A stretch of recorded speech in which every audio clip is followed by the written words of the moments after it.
Hello friends, the Cotton Corporation of India Limited কিছু পোস্টের vacancy বের করেছে।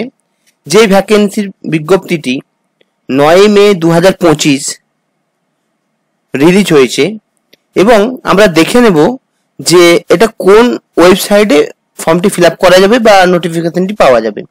এখানে দেখুন ওয়েবসাইটটি দেওয়া আছে www.cotcrof.org.in। এই ওয়েবসাইটে আপনি ক্লিক করলে আপনি কেরিয়ার অপশনে যাবেন, ট্যাবে যাবেন, সেখানে কিন্তু এই বিজ্ঞপ্তিটি পেয়ে যাবেন, সাথে ফর্ম ফিল আপের লিঙ্কটিও পেয়ে যাবেন।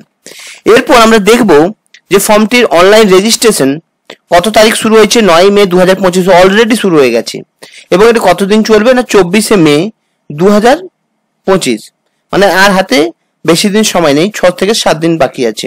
তো ফর্মটি খুব তাড়াতাড়ি ফিল আপ করে নেবেন। এরপরে আমরা টোটাল এই যে পোস্ট, কোন কোন পোস্টে কতগুলো ভ্যাকেন্সি আছে, সাথে এডুকেশনাল কোয়ালিফিকেশন কি আছে সেটা আমরা দেখে নিচ্ছি। এখানে দেখুন আপনার প্রথম যে পোস্টটি আছে সেটা হচ্ছে ম্যানেজমেন্ট ট্রেনিং মার্কেটিং এর ক্ষেত্রে। তো এখানে টোটাল 9টি রেগুলার ভ্যাকেন্সি আছে আর একটা ব্যাকলগ ভ্যাকেন্সি। টোটাল এখানে এসসি একটি, ওবিসি 2টি, এসসি একটি, ইডব্লিউএস একটি এবং আনরিজার্ভ ক্যাটাগরি 4টি। টোটাল হচ্ছে এখানে 10টি ভ্যাকেন্সি আছে ম্যানেজমেন্ট ট্রেনির ক্ষেত্রে এবং এর এজ লিমিট হচ্ছে আপনার ম্যাক্সিমাম কিন্তু 30 বছর। এর এজ লিমিটের মধ্যে হলে আপনি কিন্তু ফর্মটি ফিল আপ করতে পারবেন। এবং এর যে এডুকেশনাল কোয়ালিফিকেশন সেটা কি বলছে, MBA in agriculture business management বা এগ্রিকালচারে আপনার কোনো কোর্স থাকতে হবে, তাহলে কিন্তু ম্যানেজমেন্ট ট্রেনিং এই যে 10টা পোস্ট এই জন্য আপনি অ্যাপ্লাই করতে পারবেন। সেকেন্ড যে পোস্টটি সেটা হচ্ছে ম্যানেজমেন্ট ট্রেনিং অ্যাকাউন্ট্যান্টের ক্ষেত্রে। 7টা পোস্ট আছে, এখানে ক্যাটাগরি ওয়াইজ ভাগ করা আছে, একটু দেখে নেবেন। আর এখানে ব্যাকলগে হচ্ছে একটা, ওবিসি এসটি 2টো, টোটাল 10টি আছে। এজ লিমিট হচ্ছে ম্যাক্সিমাম হচ্ছে 30 বছর এবং এখানে চার্টার্ড অ্যাকাউন্ট বা CMA থাকতে হবে। এই কোর্স থাকলে, এই যদি আপনার ডিগ্রি থেকে থাকে তাহলে কিন্তু ম্যানেজমেন্ট ট্রেনিং অ্যাকাউন্ট্যান্ট পোস্টের জন্য আপনি অ্যাপ্লাই করতে পারবেন। এর পরবর্তী যে পোস্ট সেটি কি আছে, সেটি আছে junior commercial executive. Junior commercial এক্সিকিউটিভের পোস্ট আছে। এবার এখানে টোটাল এখানে বেশি পোস্ট আছে, 125টি টোটাল পোস্ট আছে। এখানে পোস্টগুলো ভাগ করা আছে দেখুন, এসসির হচ্ছে 17টি, এসটি 9টি, ওবিসির 31টি, ইডব্লিউএস এর 12টি এবং আনরিজার্ভের 46টি। এছাড়াও এখানে দেখে নেবেন ফিজিক্যাল হ্যান্ডিক্যাপ্টের মনে হয় 17টি পোস্ট আছে, সরি ফিজিক্যাল হ্যান্ডিক্যাপ্টের 5টি পোস্ট এবং এক্স সার্ভিস মানে 17টি পোস্ট, টোটাল 125টি পোস্ট। এজ লিমিট কিন্তু ম্যাক্সিমাম 30 বছর। এখানে আপনার কোয়ালিফিকেশন, এডুকেশনাল কোয়ালিফিকেশন থাকতে হবে বিএসসি ইন এগ্রিকালচার এবং 50% মার্কস থাকতে হবে। আর আপনি যদি এসসি এসটি বা ফিজিক্যাল হ্যান্ডিক্যাপ থাকেন তাহলে 45% এডুকেশনাল মার্কস থাকলে কিন্তু আপনারা এই জুনিয়র কমার্শিয়াল এক্সিকিউটিভ এই পোস্টের জন্য অ্যাপ্লাই করতে পারবেন। এর পরবর্তী যে পোস্ট আছে সেটি কি আছে সেটা দেখুন, সেটি আছে junior assistant cotton testing lab. Junior assistant cotton testing ল্যাবে পোস্টটি থাকবে। টোটাল এখানে দেওয়া আছে 2টি পোস্ট, এসসির 1টি আর ওবিসির 1টি।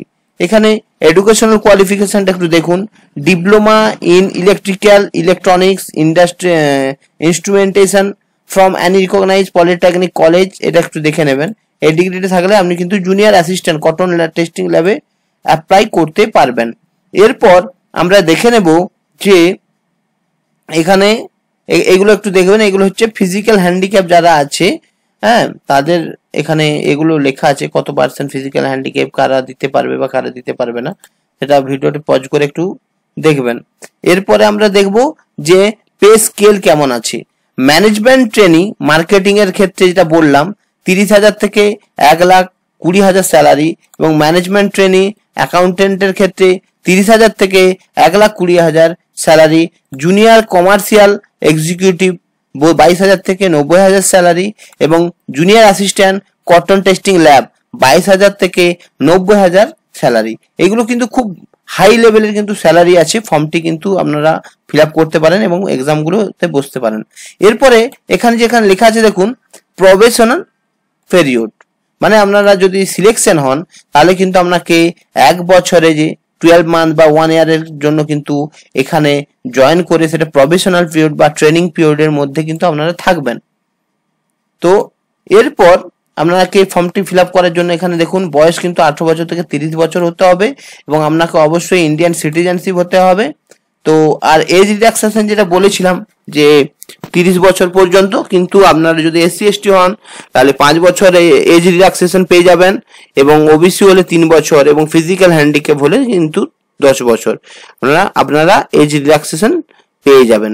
সেগুলো আপনার যেমন ক্যাটাগরির মধ্যে থাকবেন সেগুলো আপনারা একটু চেক করে নেবেন যে আপনি কোন ক্যাটাগরির, সাথে সেই রকম SC ST হলে 5 বছর যোগ করবেন, OBC হলে 3 বছর যোগ করবেন। এরপর আমরা আসবো অ্যাপ্লিকেশন ফিস কত। তো এটা সম্পূর্ণ কিন্তু অনলাইন বেসিসে ফর্মটি ফিল আপ হবে। তো এখানে দেখুন অ্যাপ্লিকেশন ফিস কত আছে। জেনারেল, EWS বা OBCর ক্ষেত্রে 1000 টাকা অ্যাপ্লিকেশন ফিস, সাথে ইন্টিমেশন চার্জ হচ্ছে 500, টোটাল কিন্তু 1500 টাকা। এবং ST SC আর সার্ভিস এক্স সার্ভিসম্যান বা ফিজিক্যাল হ্যান্ডিক্যাপ্টের ক্ষেত্রে অ্যাপ্লিকেশন ফিস কিন্তু লাগছে না, কিন্তু না লাগলেও কি হবে, এখানে ইন্টিমেশন চার্জ কিন্তু 500 লাগছে, টোটাল 500 কিন্তু খরচা আছে।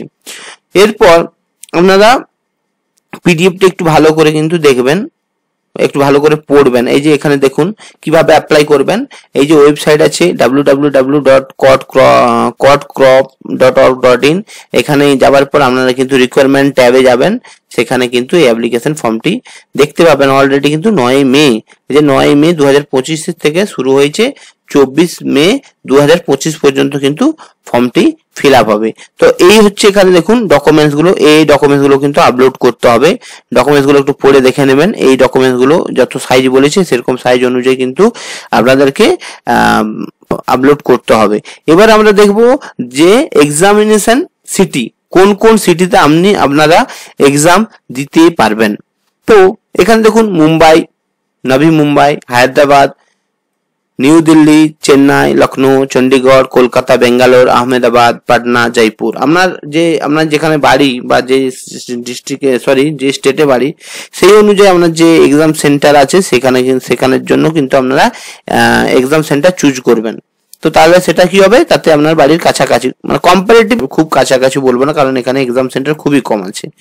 তো এরপর আপনাদের এখানে দেখুন কোয়ালিফাই ইন নেচার, যে আপনাদের সিবিটি টেস্টই হবে বা কম্পিউটার বেসড টেস্ট হবে, তো সেটা কিন্তু কোয়ালিফাই নেচারে একটা মার্কস দেওয়া আছে। যেমন আনরিজার্ভ বা জেনারেল ক্যাটাগরি, EWS বা OBC হলে আপনাকে কিন্তু 40% মার্কস পেতে হবে, তাহলে কিন্তু আপনি কোয়ালিফাই করবেন। এবং SC ST physical handicap ex serviceman হলে 35% মার্কস পেলে কিন্তু আপনি এলিজিবল হবেন। এবার এলিজিবল মানে কিন্তু জব নয়, এলিজিবল মানে আপনাকে একটা মেরিট লিস্টে আসবেন, তারপর আপনাদের ইন্টারভিউ থ্রুতে কিন্তু আপনাদের সিলেকশন হবে। এরপর আপনারা দেখে নিন এখানে তো কেমন কি কোয়েশ্চেন পড়বে। এই যে ম্যানেজমেন্ট ট্রেনিং বা মার্কেটিং এর ক্ষেত্রে কেমন কি এক্সাম পড়বে। এই যে এখানে দেখুন ইউনিট 1 থেকে কিন্তু 1 নাম্বার করে 5টি কোয়েশ্চেন পড়বে। এই যে ইউনিট 2 থেকে এই কোয়েশ্চেন গুলো কিন্তু 1 নাম্বার করে 5টি কোয়েশ্চেন পড়বে। ইউনিট 3 থেকে ইউনিট 3 থেকে এই টপিক গুলো থেকে কিন্তু আপনাদের 1 নাম্বার করে 5টি কোয়েশ্চেন, এবং ইউনিট 4 এবং ইউনিট 5 এখানে টোটাল দেখে নেবেন যে টোটাল কতগুলো কোয়েশ্চেন আছে, তো সেই অনুযায়ী আপনারা সিলেবাস কমপ্লিট করবেন। এবার ম্যানেজমেন্ট ট্রেনিং অ্যাকাউন্টের ক্ষেত্রে কিন্তু এদের এক্সামের সিলেবাস গুলো একটু আলাদা, এই যে একটু দেখবেন ভিডিও পজ করে। এবারে সবের ক্ষেত্রে কিন্তু এক্সাম গুলো মোটামুটি কিছুটা আলাদা, তো সেগুলো কিন্তু একটু ভিডিও পজ করে দেখবেন। এখানে জুনিয়র কমার্শিয়াল এক্সিকিউটিভের কিন্তু এর যে সিলেবাস আবার দেওয়া হয়েছে আলাদাভাবে, এখান থেকে কিন্তু এক্সাম গুলো হবে, তো সিলেবাস কমপ্লিট করে এক্সাম গুলো দেবেন। তো এইটা হচ্ছে সম্পূর্ণ একটি বিজ্ঞপ্তি। তো বিজ্ঞপ্তিতে পোস্ট কিন্তু খুব একটা বেশি নেই, হয়তো ম্যাক্সিমাম 140 প্লাস পোস্ট আছে, কিন্তু খুব একটা কম নেই, কারণ এইসব পোস্টে কি হয়, এসব পোস্টে কম্পিটিশন হয়তো খুব একটা বেশি হয় না। অন্যান্য SSC যেমন পোস্ট হয় বা আমাদের স্টেটে যেমন এক্সাম হয় সেগুলোতে এতটা মানে কম্পিটিশন হিউজ, মানে খুবই বেশি থাকে মানে সিটের থেকে। আর এখানে সিট কম থাকলে এখানে কম্পিটিশনটাও কম, তো পসিবিলিটি কিন্তু সিলেকশনের পসিবিলিটি কিন্তু অনেকটাই বেশি অন্যান্য SSC বা স্টেটের যে PSC FSC যে এগুলো হয় তার থেকে। তো এটা কিন্তু the cotton corporation of India limited এর এই যে ভ্যাকেন্সির একটা নোটিফিকেশন। তো ভিডিওটি যদি ভালো লেগে থাকে ভিডিওটি লাইক করবেন, কমেন্ট করবেন, এবং আমার যে পেজ কেরিয়ার পয়েন্ট পেজটি আমার সাবস্ক্রাইব করবেন, কারণ আমি এখানে চাকরি সম্পর্কিত বিভিন্ন রকমের আপডেট দিয়ে থাকি এবং অথেন্টিক আপডেট দিয়ে থাকি এবং আপডেট দিয়ে এখানে আমি কিন্তু কোনো রকম ফালতু সময় আপনাদের নষ্ট করব না, খুব ভালো রকমের ইনফরমেশন আমি প্রোভাইড করব। তো ভিডিওটি যদি ভালো লেগে থাকে বা আমার চ্যানেলটি পছন্দ হয় তাহলে কিন্তু সাবস্ক্রাইব করবেন। ধন্যবাদ।